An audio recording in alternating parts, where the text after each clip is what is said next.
Good morning students ਆਪਾਂ ਕਰ ਰਹੇ ਸੀ human capital formation in India ਜਿੰਦੇ ਅੰਡਰ ਅੱਜ ਆਪਾਂ ਟੌਪਿਕ ਕਰਾਂਗੇ role of education sector in Indian development ਕਿ ਇੰਡੀਅਨ ਡਿਵੈਲਪਮੈਂਟ ਦੇ ਵਿੱਚ ਐਜੂਕੇਸ਼ਨ ਸੈਕਟਰ ਦਾ ਕੀ ਰੋਲ ਹੈ। It developed country it is above 90%। ਜਿਹੜੇ ਡਿਵੈਲਪਡ ਕੰਟਰੀਜ਼ ਨੇ ਉਹਦੇ ਵਿੱਚ ਐਜੂਕੇਸ਼ਨ ਦਾ ਕਿੰਨਾ ਰੋਲ ਹੈ 90%। ਤੇ ਇਨ ਸੇਮ ਡਿਵੈਲਪਡ ਕੰਟਰੀ ਤੇ ਕਈ ਡਿਵੈਲਪਡ ਕੰਟਰੀ ਦੇ ਵਿੱਚ ਉਹਦਾ ਪਰਸੈਂਟੇਜ ਕਿੰਨਾ ਰੋਲ ਹੈ 100% near about. Spread of education is not better ਪਰ ਆਪਣੇ ਜਿਹੜੇ ਐਜੂਕੇਸ਼ਨ ਨੂੰ ਆਪਾਂ ਬਹੁਤ ਸਪਰੈਡ ਕਰ ਰਹੇ ਹਾਂ ਜਿਹੜੀ ਹੈਗੀ ਗੌਰਮੈਂਟ ਉਹ ਵੀ ਬਹੁਤ ਪੋਲਿਸੀਜ਼ ਅਡੋਪਟ ਕਰ ਰਹੀ ਹੈ ਤਾਂ ਜੋ ਹਰ ਕਿਸੇ ਤੱਕ ਐਜੂਕੇਸ਼ਨ ਨੂੰ ਕੀ ਪ੍ਰੋਵਾਈਡ ਕੀਤਾ ਜਾ ਸਕੇ ਪਰ ਫਿਰ ਵੀ ਆਪਾਂ ਚਾਈਨਾ ਦੇ ਮੁਕਾਬਲੇ ਹਜੇ ਕਾਫੀ ਪਿੱਛੇ ਹਾਂ। Even the figure of 64 does not serve the said purpose. Clear. Objective of education ਪਹਿਲਾਂ ਹੀ ਮੈਂ ਦੱਸ ਦਿੰਦੀ ਹਾਂ ਇਹਨਾਂ 'ਚ ਕੁਛ ਵੀ ਸਮਝਾਉਣ ਵਾਲਾ ਨਹੀਂ ਹੈਗਾ ਮੈਂ ਪੁਆਇੰਟਸ ਰੀਡਿੰਗ ਕਰਦੀ ਜਾਊਂਗੀ ਜੇ ਮੈਨੂੰ ਕੁਛ ਲੱਗਾ ਤਾਂ ਮੈਂ ਸਮਝਾ ਦੂੰਗੀ। एजुकेशन प्रोवाइड गुड सिटीजन्स ठीक है। अब एजुकेशन की अजय आप पढ़े लिखे होंगे तो उन्हें आप एक अच्छे सिटीजन्स प्रोवाइड कराएगा। It develop science and technology दोवां नूं की डिवेलप होएगा। It facilities efficient use of अपने अंदर एक फैसिलिटी आ जाती है जिन्हां नाल आपां नैचुरल तो ह्यूमन सोर्सिस नूं उहदा एफिशिएंट की यूज़ कर सकते हैं। It expand mental horizon of the people ये किनूं एक्सपैंड करती है लोगों की मैंटल एबिलिटी नूं की इंक्रीज़ करती है उन्हां च ब्रॉड माइंडनेस लिआंदी है ठीक है। उन्हां दा माइंड ज़्यादा ब्रॉड हुंदा है उन्हां दे अंदर नैरो माइंड ख्याल हुंदे ने उन्होंने की बाहर कर देंदी है। It help economic development which help करती है through greater participation of the people in the production process that uplift the standard of people. इहदे नाल की हुंदा है कि लोग की है कि प्रोडक्शन के प्रोसैस उन्होंने इंक्रीज़ करने अपना पार्टिसिपेट करते हैं कि लोगों का स्टैंडर्ड ऑफ लिविंग की है अप हुंदा है।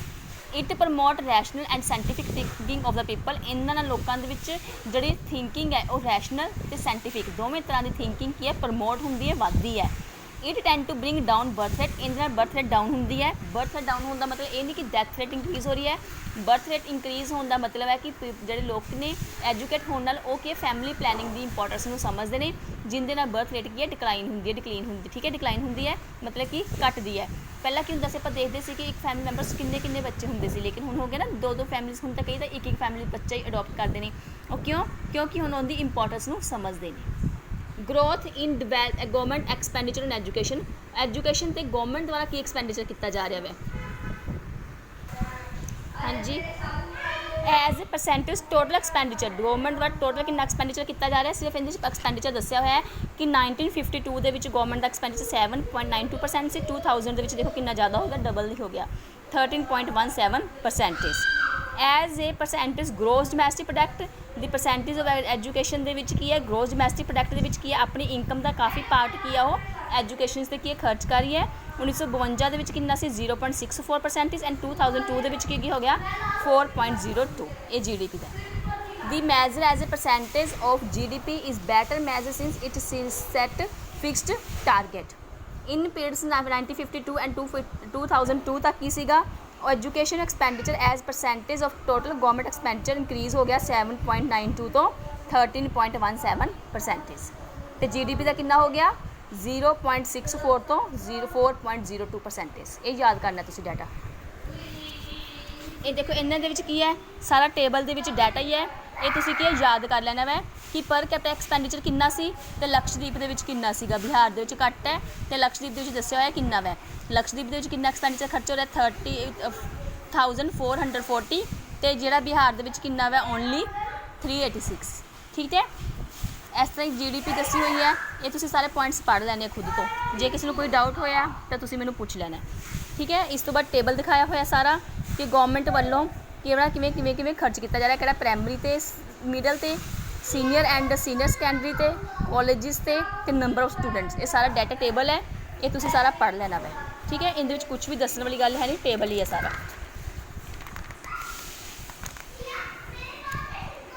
हाँ जी।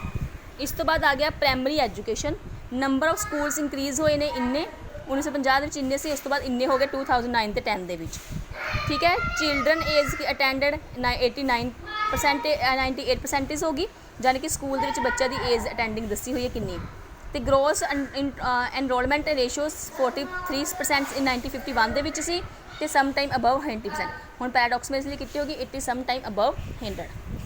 ये सारा तुसीं याद ही करना है कुछ भी समझाने वाला नहीं है।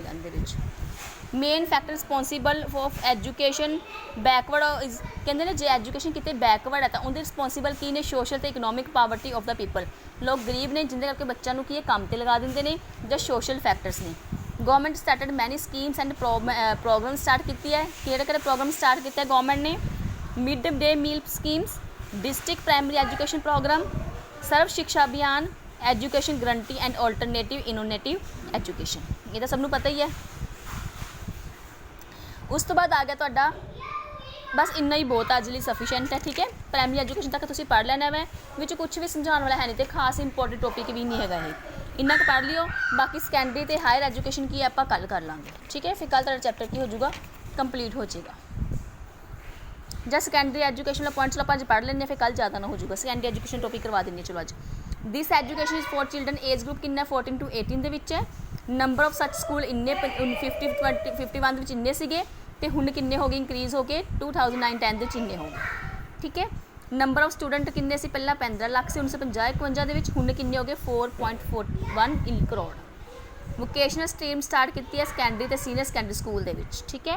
AVM ਸਕੀਮਸ ਵਾਰ ਲਾਂਚ ਇਨ ਲੋਅਰ ਸੈਕੰਡਰੀ ਕਲਾਸਿਸ ਦੇ ਵਿੱਚ, ਵੋਕੇਸ਼ਨਲ ਗਰੁੱਪ ਵਾਰ ਸਟਾਰਟਡ ਇਨ ਸੀਨੀਅਰ ਸੈਕੰਡਰੀ ਸਕੂਲ, ਠੀਕ ਹੈ। ਇਹਦੇ ਵਿੱਚ ਕੀ ਸਮਝਾਵਾਂ, ਇਹਦਾ ਪ੍ਰੋਗਰਾਮਸ ਗਵਰਨਮੈਂਟ ਨੇ ਸਟਾਰਟ ਕੀਤੇ ਨੇ, ਠੀਕ ਹੈ। NCERT ਇਹ ਸਭ ਨੂੰ ਪਤਾ ਹੀ ਹੈ, ਬਸ ਸੈਟਅਪ ਕੀਤਾ ਗਿਆ ਸੀ 1981 ਦੇ ਵਿੱਚ। It function as an academic advisor to the ministry of human resources development government of India. ਇਹਦਾ ਓਬਜੈਕਟਿਵ ਕੀ ਸੀਗਾ ਕਿ are to assist and advise the ministry in implementing policy and major programme in the field of school education, ਕਿ school education ਵਿੱਚ ਕਿਹੜੇ policies ਅਤੇ ਕਿਹੜੇ programme ਆਪਾਂ ਇੰਪਲੀਮੈਂਟ ਕਰਨਾ ਵੈ। 5 ਰੀਜਨਲ ਇੰਸਟੀਚਿਊਟ ਖੋਲ੍ਹੇ ਗਏ ਸੀਗੇ। ਫੀਲਡ ਆਫਿਸਰ ਇਨ ਮੇਜਰ ਸਟੇਟ ਆਲ ਓਵਰ ਦਾ ਕੰਟਰੀ, ਜਿਹੜੇ ਇਹਦੇ ਆਫਿਸਰ ਹੋਣਗੇ ਉਹ ਆਲ ਓਵਰ ਕੰਟਰੀ ਦੇ ਹੋਣਗੇ। The council conduct aids, promote and coordinates research in school education and teacher education and develop, print, distribute textbook. Beside it, state have also set up sacred on same pattern, ਇਹਦਾ ਜਿਹੜਾ pattern ਹੋਏਗਾ same sacred ਦੀ ਤਰ੍ਹਾਂ ਹੀ ਹੋਏਗਾ। It also perform same function of for state students. During the 10th plan, a centrally sponsored schemes quality improvement in schools was introduced. ਇਹਦੇ 'ਚ ਦੇਖੋ ਸਾਰੇ ਦੱਸਿਆ ਹੋਇਆ ਹੈ, ਇਹ ਤੁਸੀਂ ਸਿਰਫ ਰੀਡਿੰਗ ਕਰਕੇ ਦੇਖ ਲੈਣਾ ਹੈ। ਜੇ ਤੁਹਾਨੂੰ ਕੋਈ ਪੁਆਇੰਟ ਨਾ ਪਤਾ ਲੱਗਾ ਤਾਂ ਪੁੱਛ ਲਿਓ, ਇਹਦੇ 'ਚ ਕੋਈ ਵੀ ਸਮਝਾਉਣ ਵਾਲਾ ਪੁਆਇੰਟ ਹੀ ਨਹੀਂ ਹੈਗਾ, ਸਿਰਫ ਦੱਸਿਆ ਹੋਇਆ ਕਿ NCERT ਦੇ ਪ੍ਰੋਗਰਾਮ 1981 ਦੇ ਵਿੱਚ ਸੈਟਅਪ ਕੀਤਾ ਗਿਆ ਸੀ, ਅਤੇ ਉਹਦੇ ਐਡਵਾਈਜ਼ਰ ਕੌਣ ਸੀ, ਅਤੇ ਉਹਨਾਂ ਨੇ ਕਿਹੜੇ ਕਿਹੜੇ ਕੰਮ ਸੀ ਕੀਤੇ ਸੀ, ਠੀਕ ਹੈ। ਨੈਸ਼ਨਲ ਇਹਨਾਂ ਦੇ ਮੇਨ ਕੰਪੋਨੈਂਟਸ ਕੀ ਸੀ, national population education project, environment orientation to school education, improvement of science education in school ਦੇ ਵਿੱਚ ਜਿਹੜੀ ਸਾਇੰਸ ਐਜੂਕੇਸ਼ਨ ਨੂੰ ਇੰਪਰੂਵ ਕਰਨਾ, promote of yoga in school, school ਦੇ ਵਿੱਚ ਬੱਚਿਆਂ ਨੂੰ ਕੀ ਯੋਗਾ ਕਰਾਉਣਾ, ਉਹਨੂੰ ਕੀ ਕਰਨਾ ਪ੍ਰਮੋਟ ਕਰਨਾ, ਠੀਕ ਹੈ। ਅਤੇ ਨੈਸ਼ਨਲ ਪੋਪੂਲੇਸ਼ਨ ਐਜੂਕੇਸ਼ਨ ਪ੍ਰੋਜੈਕਟ ਬਣਾਇਆ ਗਿਆ ਸੀ ਵੀ ਜਿਹਦੇ ਵਿੱਚ ਆਪਣੇ ਜਿਹੜੇ ਹੈਗੇ ਆ ਜਿੰਨੀ ਵੀ ਪਾਪੂਲੇਸ਼ਨ ਹੈ ਨੈਸ਼ਨਲ ਲੈਵਲ 'ਤੇ ਸਭ ਨੂੰ ਕੀ ਹੈ ਐਜੂਕੇਟ ਕਰਨਾ। Environmental orientation to school education, school ਦੇ ਵਿੱਚ ਕੀ ਹੈ environment orientation to school education ਦੇ ਵਿੱਚ ਸਟਾਰਟ ਕੀਤੀ ਗਈ ਸੀ, ਜਿਵੇਂ EVS ਵਗੈਰਾ ਆ ਜਾਂਦੀ ਹੈ। ਕਲੀਅਰ, ਅਤੇ ਇਹ ਸਾਰੇ ਪੁਆਇੰਟਸ ਤੁਸੀਂ ਪੜ੍ਹ ਕੇ ਦੇਖ ਲਿਓ, ਜੇ ਨਾ ਕੋਈ ਸਮਝ ਲੱਗੀ ਤਾਂ ਮੇਰੇ ਤੋਂ ਪੁੱਛ ਲਿਓ।